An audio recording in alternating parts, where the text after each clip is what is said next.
August 2019, the Iowa State Fair. People come from all over just to experience the Bill Riley Talent Show or to take a relaxing turn on the Sky Ride. I bet most of you sitting in the audience have been there yourselves. You get inside the gate and start heading up the midway, dodging moms with strollers and young couples holding hands. You stop at the first corn dog stand you come to and order a foot-long with ketchup and a big souvenir cup of ice-cold lemonade, the kind you can only get when you're at the fair. Turning the corner to your right, you enter the cattle barns, where a mix of unfamiliar sounds and smells await you. Heading up the aisles, you see me, a beef exhibitor holding the halter over Charlotte heifer, giving her a drink. 3 years ago, an encounter just like this one took place in the beef barns.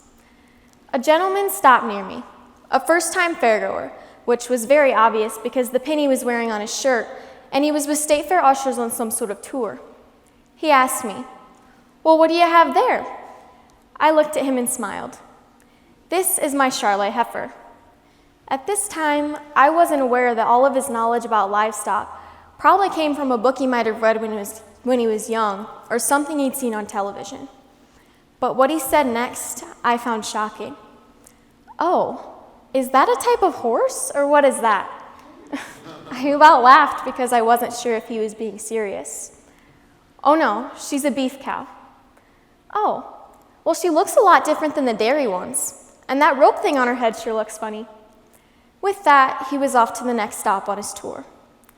Since that encounter, I've thought a lot about what people know about animal agriculture. If some people don't recognize the difference between a horse and a cow, how can we expect them to understand all of the negative images that are presented to them?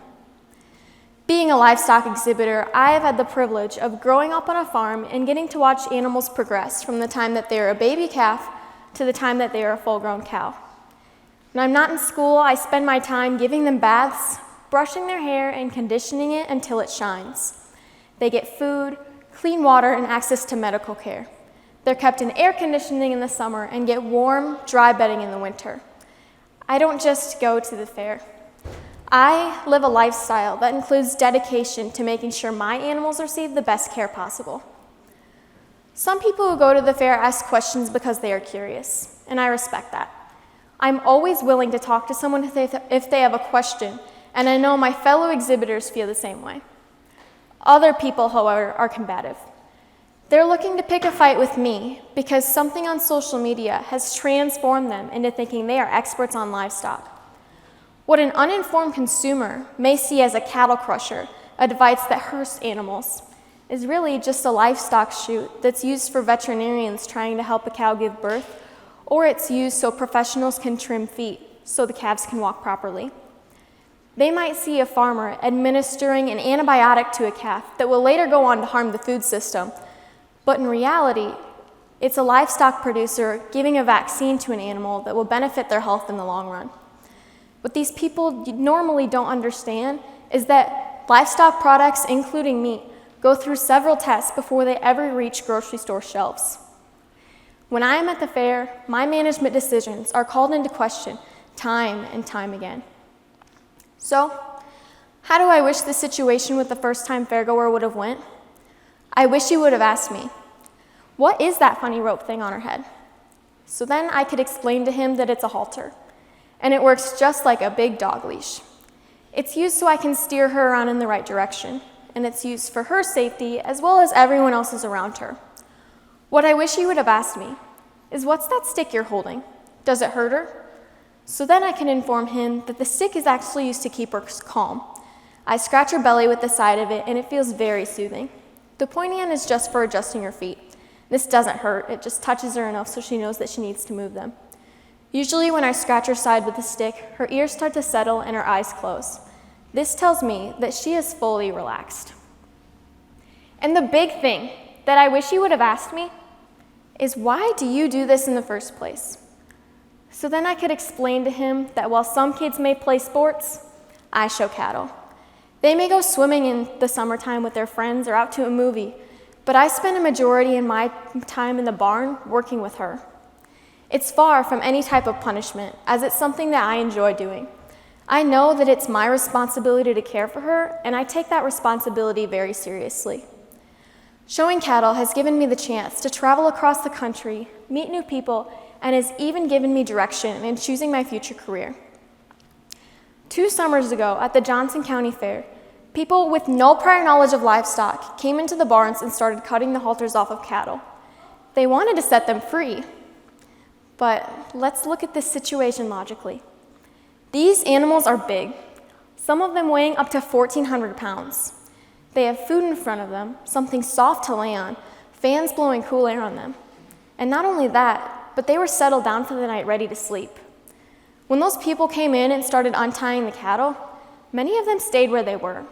And why, you might ask? Because even though they were tied up, it didn't mean they were being mistreated. They have food, water, access to medical care. There are people that are living in conditions that are worse than this, yet these individuals wanted to untie the cattle in a strange environment where things like traffic could have injured them if they wandered too far off from the barns. What these exhibitors of the animals wish they would have been asked is if their animals were comfortable, if they were being harmed in any way. To answer these questions, yes, they are comfortable. They have plenty of slack in the halters so they can lay any way they choose without getting tangled up. Are they being harmed in any way? No. They're surrounded by other cattle, their pen mates, their friends. The only harm done to the animals that night was the stress of someone strange coming into their safe place. What I wish would happen is that everyone would be willing to start a conversation with me or other exhibitors like myself. I would love to have the opportunity to talk to someone rather than have everything they know about livestock come from a source like Facebook. I and other showmen could post the positive images on social media about the care and attention that we give to our animals. A way that this could reach a higher capacity of people is by asking the Iowa State Fair to promote the hashtag on their different social media platforms. That hashtag could be as simple as Ask Me. When consumers see this, they'll know that they can and are encouraged to ask questions, and that they'll be met with the real facts from the real caretakers of these animals.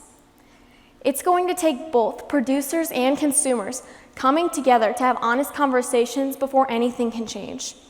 So what I wish you would ask me is, how can you be a part of the conversation that ends the negative portrayal given to animal agriculture?